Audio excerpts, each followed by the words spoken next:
Ala nabiyina Muhammad wa ala alihi wa sahbihi ajma'in. Kita ambil sedikit waktu untuk menyelesaikan materi yang sudah saya siapkan ini.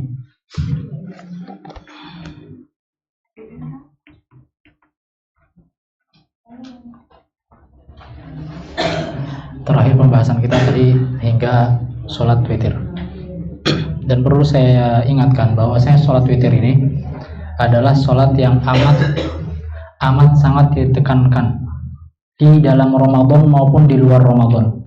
Nabi kita Shallallahu Alaihi Wasallam di antara sholat sunnah yang tidak pernah beliau tinggalkan, bahkan saat safar, adalah sholat witir.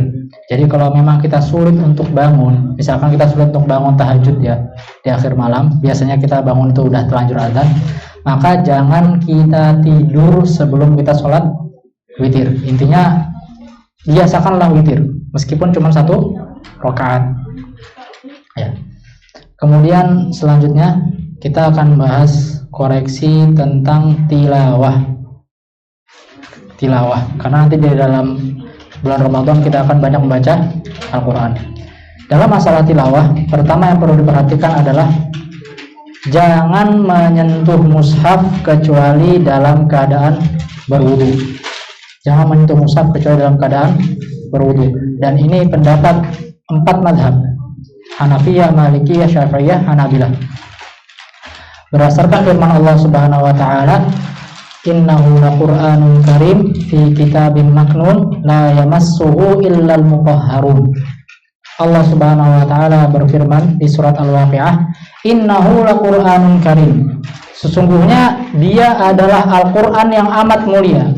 Fi kitabim maknun, tersimpan di dalam kitab yang amat terjaga, yang amat tersimpan. Fi kitabim maknun, tersimpan di dalam Lauhul Mahfuz.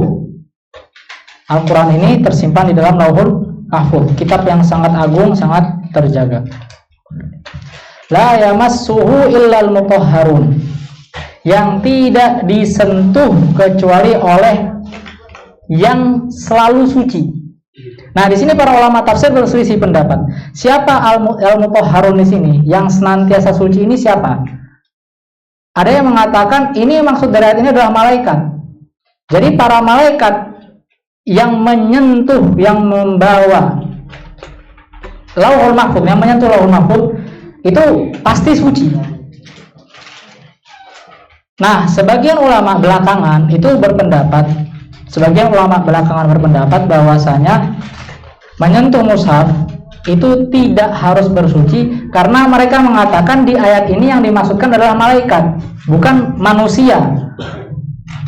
Tapi justru ini keliru. Kenapa? Seandainya kita katakan ayat ini bercerita tentang malaikat, bahwasanya malaikat tidak akan menyentuh Lauhul Mahfuz kecuali mereka ini suci, dan memang malaikat itu suci. Nah, berarti harusnya manusia kalau mau menyentuh Al-Quran itu harusnya juga seperti malaikat ketika mau menyentuh Lauhul Mahfuz. Berarti bersuci juga. Sebagaimana malaikat itu menyentuh Lauhul Mahfuz dalam keadaan suci, yang mana di dalam Lauhul Mahfuz itu tersimpan Al-Quran, maka kita pun menyentuh mushaf ini dalam keadaan bersuci. Jadi jangan kita menyentuh mushaf kecuali dalam keadaan bersuci. Kemudian yang kedua, dalam masalah tilawahnya, kalau dari kita ada yang sudah punya kebiasaan tilawah, lalu masuk bulan Ramadan, jangan start dari nol, tapi lanjutkanlah tilawah kita. Jadi misalnya kita punya kebiasaan tilawah sudah sampai juz 10 misalkan. Begitu masuk Ramadan, jangan start juz 1, jangan, tapi lanjutkan tilawah kita ya hingga kita khatam, lalu nanti baru mulai juz 1 lagi. Karena sebagian orang berpikir, oh kalau misalnya Ramadan ini berarti harus dari 0, dari 1 nanti tamat. Enggak seperti itu. Lanjutkan apa yang sudah kita baca. Kemudian yang terakhir, masalah tilawah ini. Di dalam khatam Al-Quran itu terdapat kesempatan berdoa, doa mustajab. Dan inilah yang diamalkan oleh para salaf. Dahulu sahabat Nabi SAW, Anas bin Malik, itu biasa ketika mau khatam, beliau kumpulkan keluarganya untuk menyimak bacaan terakhirnya, lalu berdoa, mendoakan dirinya dan anak-anak keluarganya. Dan ini diriwayatkan dari para salaf. Meskipun tidak ada nas tegas dari Nabi kita SAW, namun perbuatan para sahabat dan para salaf ini menunjukkan bahwasanya di dalam tilawah Al-Quran setelah selesai khotam itu dianjurkan untuk berdoa. Tapi, nah di sini menurut saya berikan ini ya, doa ketika khatam Al-Quran itu tidak harus dengan doa yang ada di belakang mushaf. Kan ada itu kan, Allahumma arhamni bil Quran waj'alhu li imaman wa nuran wa rahmah. Anda mau doa pakai itu ya monggo silahkan. Tapi mau doa yang lain juga nggak apa-apa, nggak harus dengan doa itu. Artinya tidak ada teks tegas untuk doa khatam Al-Quran. Namun para salaf dari kalangan para sahabat dan tabi'in, mereka tahu, mereka itu paham bahwasanya khatam Al-Quran itu adalah kesempatan emas untuk berdoa, dan doanya terserah, tidak harus dengan doa yang ada di belakang mushaf itu. Ya, ini masalah tilawah. Kemudian kita masuk ke koreksi dalam munajat, dalam doa.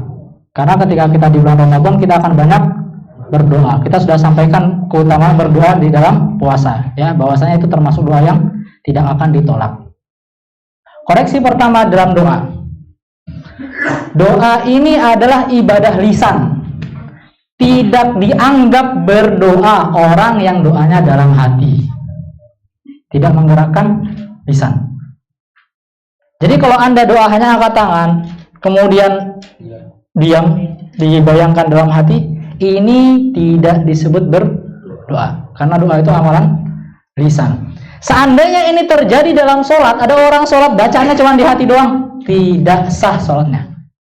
Ya, doa itu harus diucapkan dengan lisan. Kemudian yang kedua, dalam masalah berdoa kita sama-sama mengangkat tangan, dan ini adalah salah satu senjata agar, atau salah satu wasilah agar Allah Subhanahu wa taala mengabulkan doa kita. Karena Allah Subhanahu wa taala dalam hadis yang dikatakan oleh Nabi kita sallallahu alaihi wasallam, Allah Subhanahu wa taala itu malu kalau seandainya hambanya mengangkat tangan berdoa lalu Allah kembalikan dalam keadaan kosong. Jadi nggak mungkin, mustahil orang itu doa kembali tangannya dalam keadaan kosong, itu nggak mungkin. Nah, yang jadi pertanyaan adalah bagaimana cara mengangkat tangan saat berdoa? Karena kita lihat orang doa itu macam-macam. Ada yang di depan mulut, ada yang di atas lutut, ada yang macam-macam cara mengangkat tangan ketika berdoa. Nah, ini yang perlu saya jelaskan. Bagaimana Nabi SAW dan para sahabatnya ketika berdoa, bagaimana mereka mengangkat tangan? Ada 4 cara. Cara pertama adalah tangan diletakkan di atas, tangan diposisikan di depan dada, telapak tangan menghadap ke langit, dan wajah menghadap ke telapak tangan. Jadi begini. Kalau ibu-ibu mungkin nggak lihat ya. Jadi kepala menunduk, wajah menghadap telapak tangan mengarah ke langit, ke atas. Tangan diposisikan di depan dada. Ini posisi mengemis. Seperti ini. Jadi kepala tertunduk, menghadap telapak tangan diarahkan ke langit dan diposisikan di depan dada. Ini posisi pertama. Ibu-ibu semoga bisa paham ya, mungkin nggak kelihatan, semoga ada rekamannya ya. Nah, yang kedua, posisi kedua dalam berdoa. Tangan diposisikan di depan muka, di depan wajah. Telapak tangan menghadap wajah dan jari-jari mengarah ke langit. Seperti ini. Ya. Kalau saya berdiri kelihatan nggak? Nah, gini ya. Jadi yang pertama seperti ini. Menunduk seperti ini. Yang kedua seperti ini. Ya. Kemudian yang ketiga, ini yang disebut dengan ibtihal. Ketika orang bersungguh-sungguh mengharapkan sesuatu, pengen sesuatu, ya Allah udah lama ngejomblo, ya Allah, mohon ya Allah. Nah, ini namanya ibtihal, benar-benar meminta sesuatu, sungguh-sungguh. Caranya bagaimana? Telapak tangan dihadapkan ke langit, dan tangan diangkat tinggi hingga ketiak kelihatan. Seperti ini. Gini ya. Itu khusus jomblo itu ya?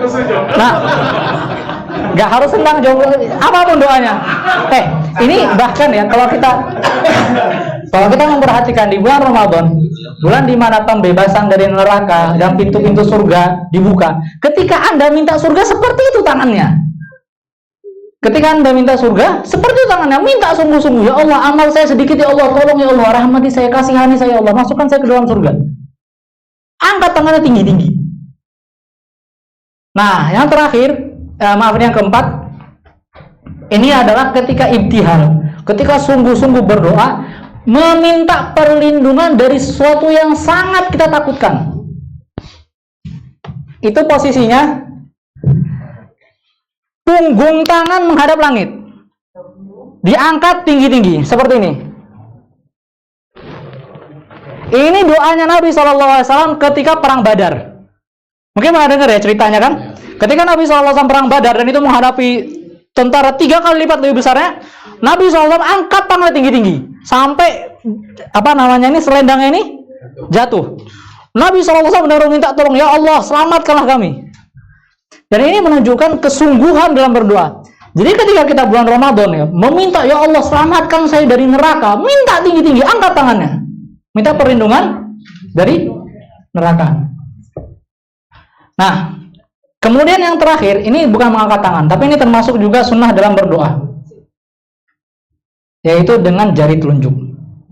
Jadi terkadang seorang berdoa tidak mengangkat kedua tangannya, tapi dengan mengisyaratkan dengan jari telunjuk. Dan ini disunnahkan, termasuk sunnah. Jadi misalkan bapak-bapak misalkan lagi umroh, mungkin sulit berdoa dengan angkat tangan ketika tawaf ya, gunakan telunjuk, tunjuk dengan telunjuk. Atau mungkin bapak-bapak lagi safar misalkan di dalam bis, safarnya kan termasuk waktu yang mustajab doanya kan, safarnya kan termasuk tempat berdoa, waktu berdoa mustajab. Tapi mungkin kalau di bis angkat tangan kurang enak, gunakan telunjuk, tunjuk dengan telunjuk. Dan ini termasuk doa, satu telunjuk ya, bukan dua telunjuk. Nah, kemudian mengangkat tangan ketika berdoa itu ada yang disunnahkan, ada yang dianjurkan, tidak sampai derajat sunnah, dan ada yang dilarang. Ada posisi-posisi di dalam doa yang mana dilarang kita mengangkat tangan, yaitu adalah posisi-posisi berdoanya Nabi SAW yang Nabi SAW tidak mengangkat tangan. Contohnya adalah ketika khutbah. Doa ketika khutbah itu tidak mengangkat tangan, karena Nabi kita SAW berdoa saat khutbah tidak mengangkat tangan. Jadi tidak disunnahkan ketika khutbah itu mengangkat tangan. Adapun selain itu, yang mana Nabi SAW berdoa dengan mengangkat tangan, maka kita mengangkat tangan. Jadi kita tinggal mengamati saja, ada tidak hadits-hadits yang mana Nabi SAW berdoa tapi tidak angkat tangan. Kalau Nabi SAW berdoa tapi tidak angkat tangan, maka di posisi itu kita juga tidak mengangkat tangan, tidak disunahkan mengangkat tangan. Contoh lain misalkan, ketika sholat selesai salam, yang dilakukan Nabi SAW apa? Istighfar kan? Astagfirullah, astagfirullah, astagfirullah. Ini kan doa minta ampun. Tapi apakah Nabi SAW istighfar sambil angkat tangan? Tidak. Maka di sini kita tidak perlu angkat tangan. Seperti itu. Ya. Ini dalam masalah doa. Kemudian di dalam doa kita perlu memperhatikan adab-adabnya. Doa itu nggak langsung minta. Kita puja-puji Allah Subhanahu Wa Taala.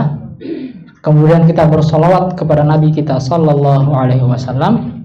Kemudian setelah itu kita memohon ampunan kepada Allah Azza wa Jalla. Doa kita itu kalau banyak, kalau kita harapannya banyak, waktunya sempit. Misalkan ada waktu mustajab nih, misalkan antara azan dan iqamah, ini kan waktu mustajab, tapi waktunya sempit. Hajat kita banyak. Kalau hajat kita banyak, waktunya sempit, dahulukan doa istighfar, minta ampun sama Allah SWT. Karena seandainya Allah maafkan kita, Allah ampuni kita, beres seluruh urusan kita, dunia dan akhirat. Jadi sebelum kita minta apapun, istighfar dulu, akui dosa-dosa kita, minta ampun kepada Allah Azza wa Jalla, kemudian baru kita berdoa, minta. Nah, ini tentang adab berdoa. Sampai di sini ada pertanyaan?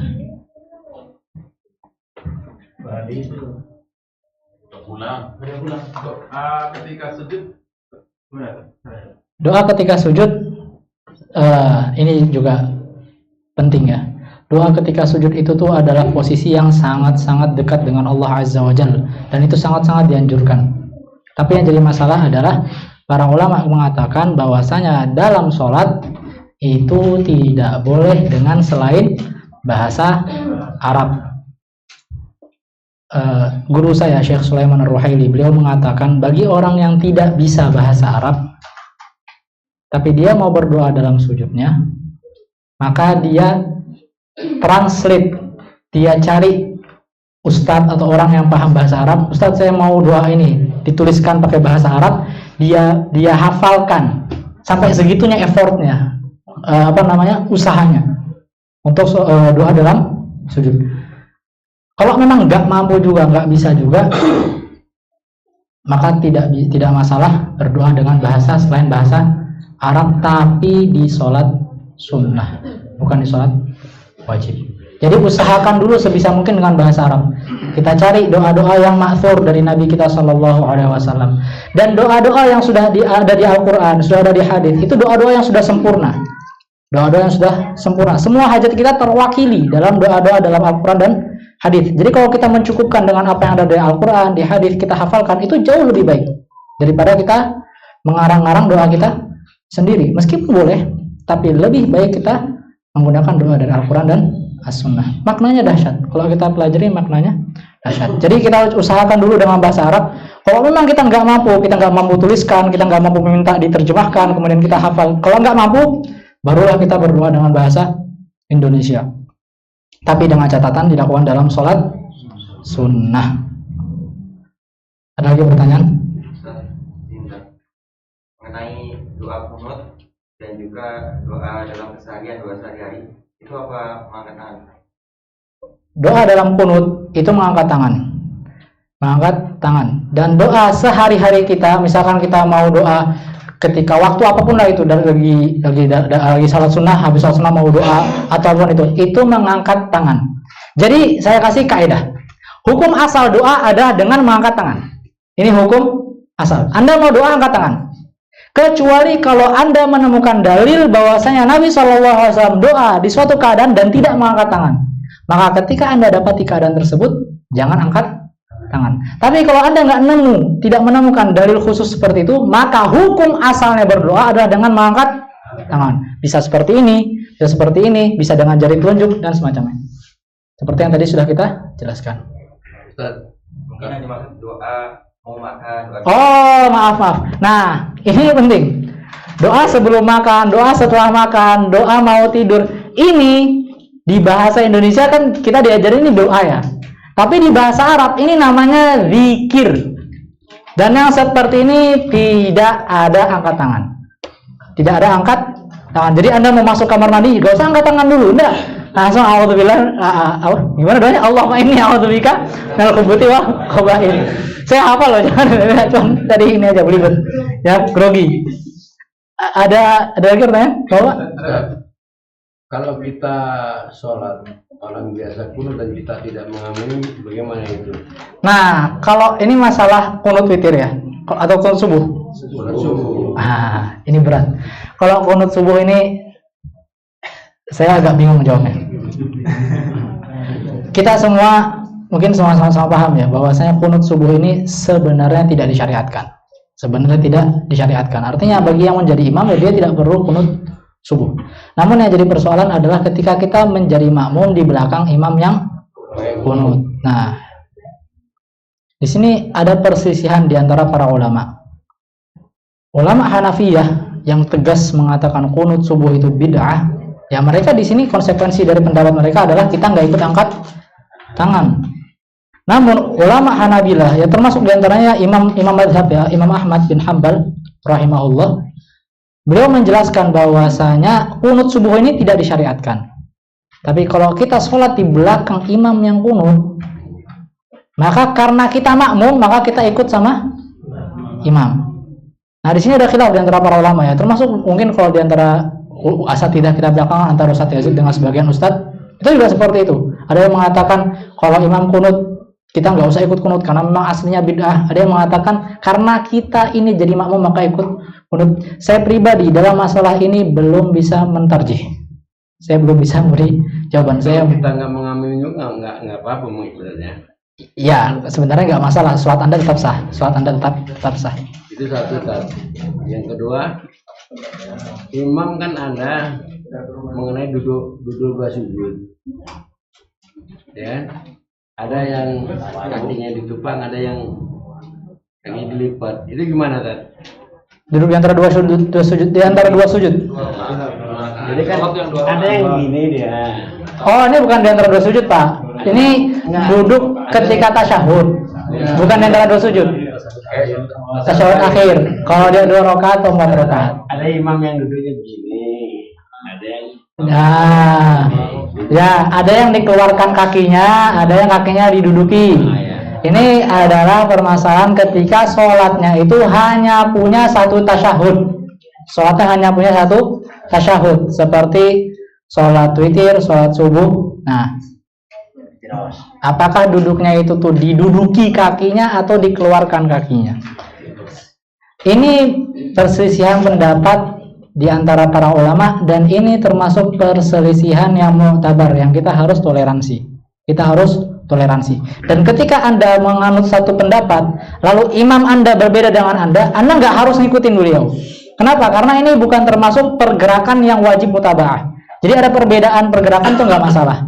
Seperti misalkan Anda sholat sedekapnya, berdiri sedekapnya tangannya di atas dada, lalu imam Anda di bawah pusar. Yang seperti ini nggak masalah. Nah, seperti ini tidak wajib untuk mutaba'ah. Nah, kalau Anda tanya kepada saya, mana yang lebih rojih antara duduknya itu tuh di atas kaki, diduduki atau dikeluarkan? Saya jawab, saya belum bisa mentarjih. Jadi saya selama ini sholat dengan duduk di atas kaki saya, artinya duduknya iftirash. Kalau 2 rakaat, kayak Ustaz Salafi kebanyakan lah kalau bahasa ini ya. Nah, itu saya lakukan karena taklid. Saya belum meneliti dalilnya lebih dalam, kemudian bisa mentarjih. Saya hanya masih taklid dalam masalah ini. Jadi saya belum bisa memberi jawaban. Bukan, maksud saya kan begini, kita sholat berjamaah itu kan mengikuti imam. Kan, tapi imam itu kan ada yang kakinya dikeluarin gitu ya. Nah, sedangkan kita sholat itu kan ada yang didudukin. Kan kita ikut, kan biasa yang pokoknya didudukin. Ya kan? Bagaimana itu? Tadi kan saya katakan, perbedaan gerakan seperti ini bukan termasuk pergerakan yang wajib mutaba'ah, wajib diikuti. Jadi perbedaan nggak masalah di masalah ini. Beda sama masalah, misalkan Anda imamnya berdiri, Anda masih duduk, itu nggak boleh. Imamnya misalkan sujud sajdah tilawah ya, sujud tilawah, Anda nggak ikut sujud, itu nggak boleh. Nah, ini seperti ini kan dia perbedaannya jauh. Tapi kalau beda hanya masalah posisi duduk, posisi tangan ketika sedekap, ini nggak masalah. Anda nggak harus tahu mazhabnya imam saya ini kayak mana duduk, nggak harus, nggak masalah. Tapi kita ini kan sholat mengikuti imam. Tadi saya katakan, yang seperti ini perbedaan yang ditoleransi. Nggak harus sama. Seperti itu.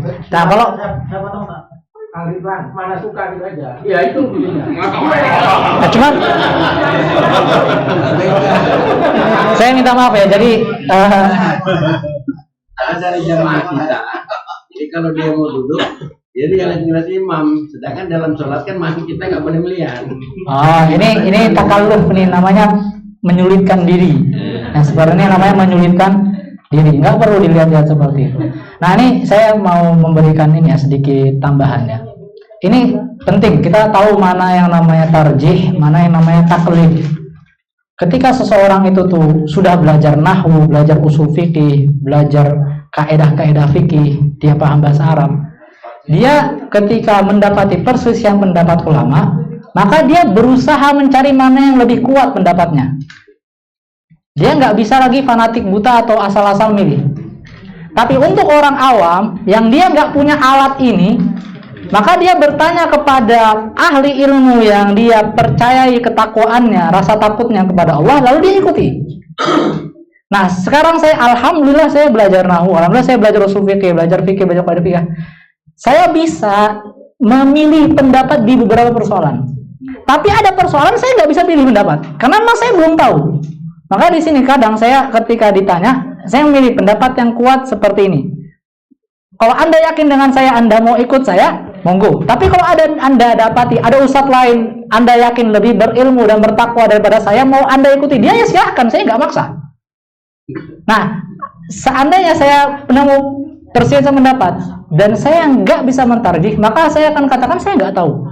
Saya mengamalkan ini karena saya juga ngikut taklid ustadz lain. Jadi sebenarnya kewajiban kita itu ikut Nabi Shallallahu Alaihi Wasallam. Tapi kan ikut Nabi Shallallahu Alaihi Wasallam itu kan harus dengan ilmu, nggak bisa asal-asal Anda buka buku hadis kemudian Anda baca sendiri, nggak bisa. Harus paham bahasa Arab, harus ada nahwu, harus ada usul fikih. Makanya di sini ada orang dia punya alat sehingga dia itu memilih pendapat, dan ada orang dia kurang alat sehingga dia bertanya kepada ahli ilmu. Sebagaimana ahli ilmu itu berijtihad, berusaha keras untuk memilih pendapat, orang awam itu juga berijtihad, berusaha keras milih ustadz yang terpercaya. Jadi jangan dikira orang awam itu enak aja, asal nanya ikutin aja pendapat. Oh ini khilaf, ikutin yang enak, kayak tadi kata bapak apa enaknya apa? Nah itu nggak benar itu juga.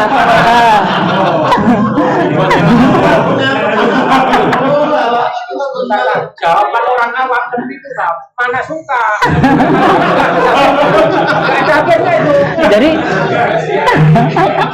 Jadi untuk orang awam dia ijtihadnya gimana? Ijtihad orang awam itu gimana? Bukan pilih mana yang paling dia suka, bukan. Tapi dia lihat mana ustadz yang dia lihat paling berilmu dan paling takut kepada Allah, itu yang dia ikuti pendapatnya.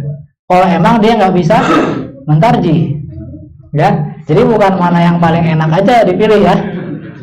Oke. Jadi kalau orang udah belajar, punya ilmu, kewajiban dia memilih pendapat. Dia lihat mana yang paling mendekati kaidah-kaidah syariat. Tapi orang awam, kewajibannya dia apa? Pilih-pilih mana yang dia lihat paling bertakwa, paling berilmu, itu yang dia ikuti. Dan jangan fanatik buta ya. Artinya kalau nanti ternyata Anda dapati hadis terang-terangan menyelisihi pendapat Ustadz Anda, ya jangan Anda ngotot, jangan Anda ini enggak. Kita harus bisa legowo menghadapi perbedaan pendapat. Oke. Terakhir, sebagai penutup masalah i'tikaf. Masalah i'tikaf. I'tikaf ini ada di 10 malam terakhir. Dan saya mewanti-wanti, biasanya kalau sudah masuk masa-masa 10 hari terakhir itu udah mulai bersebaran tebak-tebakan kapan Lailatul Qadar. Ya kan? Oh ini kayaknya malam ini mataharinya gini-gini. Saran saya jauhi yang seperti ini. Ini akan menggemboskan semangat ibadah kita. Wah udah lewat malam ketiduran gua, akhirnya gak mau lagi ini. Nggak, jangan kayak gitu, nggak perlu. Nggak perlu cari-cari. Nabi kita SAW di antara sunnah itu menghidupkan seluruh 10 malam terakhir. Jadi kita hidupkan semuanya dan tidak pilih-pilih ganjil genap. Sekarang saya mau tanya ini. Kalau di Saudi Ramadannya misalkan 1 hari lebih dulu daripada Indo, berarti kalau malam ganjil di Saudi bisa jadi di Indo masih malam genap. Lailatul Qadarnya bagaimana? Malam 27 di Indo, ternyata di Saudi 28. Ini pernah ditanyakan kepada Syekh Abdul Muhsin Al-Abbad hafizahullah, salah satu ulama besar Madinah. Beliau mengatakan Lailatul Qadri la tata'addad. Namanya Lailatul Qadar itu nggak mungkin berbilang, hanya satu. Jadi satu kejadian di hari itu ya di malam yang lainnya juga seperti itu. Dan di negara lainnya juga di malam itu. Di negara lainnya juga malam itu, meskipun di negara lain mungkin bukan tanggal ganjil. Makanya nasihat saya, hidupkan 10 malam full, semua malam terakhir. Jangan pilih-pilih. Kita tuh nggak tahu mana yang Lailatul Qadar. Nah, kemudian pertanyaannya sekarang, Lailatul Qadar ini kan lebih baik daripada 1000 bulan. Artinya ibadah kita ini, kalau kita 1 malam itu ibadah, lebih baik daripada ibadah kita 1000 bulan. Yang jadi pertanyaan adalah, apakah ini berlaku untuk seluruh ibadah? Jenguk orang sakit, ngikutin jenazah, bakti sama orang tua, bagi-bagi makanan, atau hanya berlaku untuk ibadah-ibadah tertentu? Hanya berlaku untuk i'tikaf, sholat malam, baca Quran, doa. Ini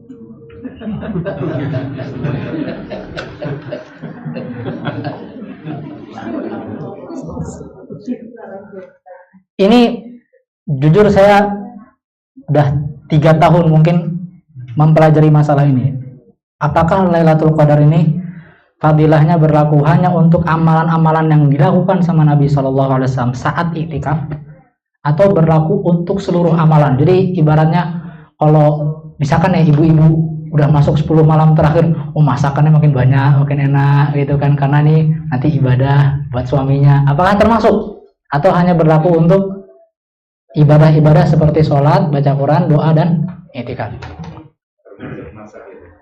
Nah, apakah yang mana yang lebih tepat? Setelah saya berusaha untuk meneliti, wallahu a'lam, yang nampak bagi saya adalah ibadah terbaik itu adalah ibadah yang sesuai dengan kebiasaan Nabi Shallallahu Alaihi Wasallam. Jadi ketika kita bicara ibadah, kita tidak hanya bicara kuantitas, kita bicara kualitas, dan kualitas ibadah itu ditentukan dari semirip apa dengan yang dilakukan oleh Nabi kita Shallallahu Alaihi Wasallam. Nabi kita Shallallahu Alaihi Wasallam dan para sahabatnya adalah manusia yang paling semangat melakukan kebaikan. Seandainya memang Lailatul Qadar ini nih, kita itu melakukan berbagai macam ketaatan, ya, jenguk seorang sakit, apa kita banyak melakukan kebaikan, maka pasti mereka lakukan seperti itu. Tapi faktanya ternyata para sahabat Nabi SAW bersama dengan Nabi SAW itu hanya mengisi Lailatul Qadar dengan sholat, Al-Quran, doa, i'tikaf. Jadi kalau misalkan dikatakan ada orang tidak mampu i'tikaf, dia tidak mampu i'tikaf, seperti misalkan ibu-ibu yang lagi haid atau semacamnya, maka dia lakukan apa yang dia bisa lakukan dari ibadah tadi. Misalkan ibu-ibu haid, dia tidak bisa sholat, baca Al-Quran juga tidak bisa, berarti dia melakukan yang bisa dilakukan, yaitu doa. Dia memperbanyak istighfar, dia memperbanyak doa, memperbanyak munajat kepada Allah Azza wa Jalla. Dan perempuan haid juga nggak mungkin iktikaf kan. Nah, adapun bapak-bapak, maka dia beriktikaf. Kalau seandainya ternyata berbenturan antara iktikaf dengan kewajiban dia yang lain, misalkan dia punya kewajiban cari nafkah, dan memang cari nafkahnya dia itu di waktu malam misalkan, lalu apa yang harus dia lakukan? Dia perbanyak doa di dalam pekerjaannya tersebut, dan dia meniatkan, seandainya saya tidak dalam pekerjaan ini, saya bakal i'tikaf. Ini keutamaannya ahli ilmu ya. Orang itu kalau tahu fadilah suatu amalan, dia niatkan saja, saya seandainya bisa saya bakal lakukan, itu dapat pahalanya meskipun dia belum lakukan. Makanya orang ahli ilmu itu pahalanya lebih banyak daripada orang yang nggak tahu. Kalau yang nggak tahu kan dia nggak kebayang ibadah-ibadah apa aja yang bisa dilakukan ya. Tapi ahli ilmu dia tahu, oh saat seperti ini ada ibadah ini, saya memang belum bisa lakukan, tapi seandainya saya bisa saya lakukan. Dapat pahalanya dia dengan niat. Saya kasih contoh gampangnya, jihad berperang di jalan Allah. Jihad berperang di jalan Allah itu kan fadilahnya banyak sekali. Di Al-Quran banyak sekali fadilah disebutkan tentang jihad di jalan Allah. Tapi jihad di jalan Allah itu tuh berperang dengan senjata, itu ada syarat-syaratnya, harus dengan waliul amr, harus dengan izin orang tua dan semacamnya. Nah, kita belum terpenuhi syaratnya ini. Lalu bagaimana caranya agar kita dapat fadilah jihad di jalan Allah, berperang di jalan Allah? Niat. Kita pelajari fadilahnya jihad ini apa aja. Kita niatkan, ya Allah, seandainya saya punya kesempatan jihad, saya pasti berjihad. Makanya Nabi kita SAW bersabda dalam sebuah hadis, man mata walam yaghzu walam yuhaddits nafsahu bihi mata ala syu'batin min nifaq. Barang siapa yang mati dalam keadaan belum pernah berperang dan belum pernah punya niat berperang, dia mati dalam keadaan di atas cabang kemunafikan. Itu pentingnya niat ya. Orang itu kalau belajar agama, itu dia dapat pahala saat belajar. Dia dapat pahala saat dia mengamalkan. Dia dapat pahala saat mengajarkan, dan dia dapat pahala saat dia nggak mampu melakukannya tapi dia pengen melakukannya. Itu dahsyatnya orang belajar tuh di situ. Makanya kita jangan pernah menyepelekan belajar. Ini ada fadilah-fadilah i'tikaf seperti ini, i'tikaf seperti ini. Aduh, saya nggak bisa i'tikaf. misalkan lagi mengandung, atau saya lagi haid nggak bisa i'tikaf, niatkan, dapat pahalanya. Allah tahu kejujuran kita. Seandainya kita nggak punya uzur, kita bakal i'tikaf. Nah, inilah keutamaannya ilmu. Ilmu itu membuat suatu hal yang nggak kita lakukan jadi berpahala, karena kita tahu fadilahnya. Nah, terakhir sebagai ini ya, i'tikaf itu apa sih sebenarnya i'tikaf? I'tikaf itu adalah memfokuskan hati kita untuk bermunajat kepada Allah Subhanahu wa Ta'ala. Jadi kalau ada orang di masjid tapi kerjaannya tidur, atau kerjaannya ngobrol, kerjaannya makan, ya seperti ini seperti nggak i'tikaf, ya. Tidak tidur. Usahakan nggak tidur, tapi kalau mau tidur silahkan, nggak masalah, tidur sebentar kalau misalkan nggak masalah. Tapi ya kita berusaha semaksimal mungkin menghidupkan malam ini. Ya, kalau misalkan mau tidur ya secukupnya, mungkin 1 jam, setengah jam, 2 jam, tapi jangan semua dari rumah bawa bantal. Ya seperti nggak kelihatan banget niatnya.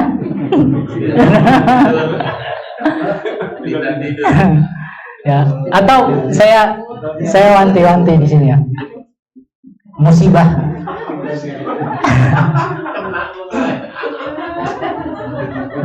Kasur. Kebantal lagi. Musibah kita ini sebenarnya kalau sekarang tuh bukan bantal, bukan ini. Musibah kita tuh ini HP. Syekh Sulaiman Ar-Ruhaili, guru saya, meskipun saya sebenarnya kurang sreg sama pendapat beliau ini ya, tapi beliau ini ahli ilmu yang sangat fakih ya. Beliau pernah ditanya masalah orang i'tikaf lalu nelponan sama orang di luar masjid. Beliau memfatwakan ini membatalkan i'tikaf karena hukumnya seperti orang keluar masjid. Ini saya pribadi kurang sreg sama pendapat ini, saya juga nggak mengambil pendapat ini, tapi saya menceritakan pendapat ini untuk menunjukkan bahwasanya i'tikaf itu memang butuh kefokusan. Kita mengosongkan diri kita dari kesibukan. Kalau kita ibadah, doa, baca Quran, kemudian bosen, kita ngobrol sebentar sama teman kita yang ada di sini, itu nggak masalah. Itu nggak masalah. Kita ngobrol sebentar untuk mencairkan suasana gitu ya. Kita mungkin ada hidangan dikit, kita makan, atau mungkin kita ngantuk, kita tidur, itu nggak masalah. Tapi kalau kita menyibukkan dengan hal di luar masjid, nah ini yang jadi masalah. Makanya i'tikaf itu batal dengan keluar masjid tanpa hajat yang darurat. Misalkan orang keluar masjid dari i'tikaf, yang keluar masjid karena wudhunya batal, itu i'tikafnya nggak batal, nggak masalah. Orang keluar masjid karena mau buang hajat, buang air ya, mau BAB, BAK, kemudian langsung wudhu balik lagi, ini i'tikafnya nggak batal, nggak masalah. Tapi ada orang i'tikaf kemudian keluar cari angin, nah dia bosan dalam masih keluar apa. Nah ini i'tikafnya batal. Solusinya gimana? Ya dia masuk lagi niat i'tikaf lagi. Karena i'tikaf itu kan tidak harus 1 malam full. Tapi yang seperti ini kan menunjukkan bahwasanya sebenarnya i'tikaf itu adalah suatu ibadah kita ini berusaha sefokus mungkin bermunajat kepada Allah Azza wa Jalla yang menciptakan kita, yang memberikan kita banyak nikmat, yang kita kejar ridhonya, yang kita kejar surganya. Ya. I'tikaf ini ibadah yang sangat agung. Bagaimana kita tuh melatih diri kita untuk betah berlama-lama bermunajat kepada Allah Azza wa Jalla. Makanya di sini kalau kita paham ya hakikat para salaf, bagaimana mereka puasa, bagaimana mereka sholat tarawih 20 rakaat. Kenapa sih bisa ada 20 rakaat itu? Kita paham hakikat apa itu i'tikaf, kita bakal sadar pentingnya mempersiapkan diri sebelum Ramadan. Kita bakal paham sekarang, jadinya nih kita paham loh. Kenapa sih para salaf itu tuh doanya tuh dari 6 bulan sebelumnya, persiapannya tuh dari 6 bulan sebelumnya. Kenapa? Karena memang Ramadan ini nggak main-main. Sholat malamnya itu nggak main-main, i'tikafnya itu nggak main-main. Cuman karena kita hidup di akhir zaman yang mana orang-orang itu sudah terbiasa dengan yang main-main, kita jadi nggak tahu lagi mana sebenarnya hakikat puasa, hakikat sholat malam, hakikat i'tikaf. Makanya kalau kita lihat para salaf itu tuh doa dari 6 bulan sebelumnya itu nggak lebay. Karena memang Ramadan tuh maraton bukan jalan kaki. Maksudnya maraton tuh lari maraton. Siapa yang paling kuat nafasnya, paling tahan bosan, dia yang menang di akhir. Ya kita ini kan banyak nggak kuat nahan bosan. 1 hari, 2 hari, 3 hari, 4 hari udah makin maju softnya. Ini kan nggak tahan bosan. Artinya maratonnya tuh belum ada jiwa lari maratonnya. Itulah pentingnya kita mempersiapkan diri untuk Ramadan. Dan persiapan paling baik untuk Ramadan adalah bertaubat kepada Allah Azza wa Jalla. Saya itu sangat menggarisbawahi perkataan Ustadz Bangun Subarkah kemarin itu ya. Beliau bilang yang membuat kita malas ibadah, berat ibadah itu dosa-dosa kita. Dan itu benar. Dan itu benar. Yang membuat kita tuh berat untuk munajat itu karena dosa kita. Seandainya hati kita bersih untuk dosa, Allah pasti senang bermunajat mendengar munajat kita. Maka Allah akan tolong kita untuk berlama-lama munajat. Tapi kalau Allah benci kepada kita karena dosa-dosa kita, Allah akan jadikan kita nggak betah munajat kepadanya. Ya, kita berdoa kepada Allah Subhanahu Wa Taala, semoga Allah Subhanahu Wa Taala mengampuni kita semua. Saya tutup di sini ya. Kalau ada yang mau nanya nanti di luar majelis saja. Subhanakallahumma wa bihamdika asyhadu an la ilaha illa anta astaghfiruka wa atubu ilaik. Wa sallallahu ala nabiyyina Muhammad wa ala alihi washabihi wasallam. Wassalamualaikum warahmatullahi wabarakatuh.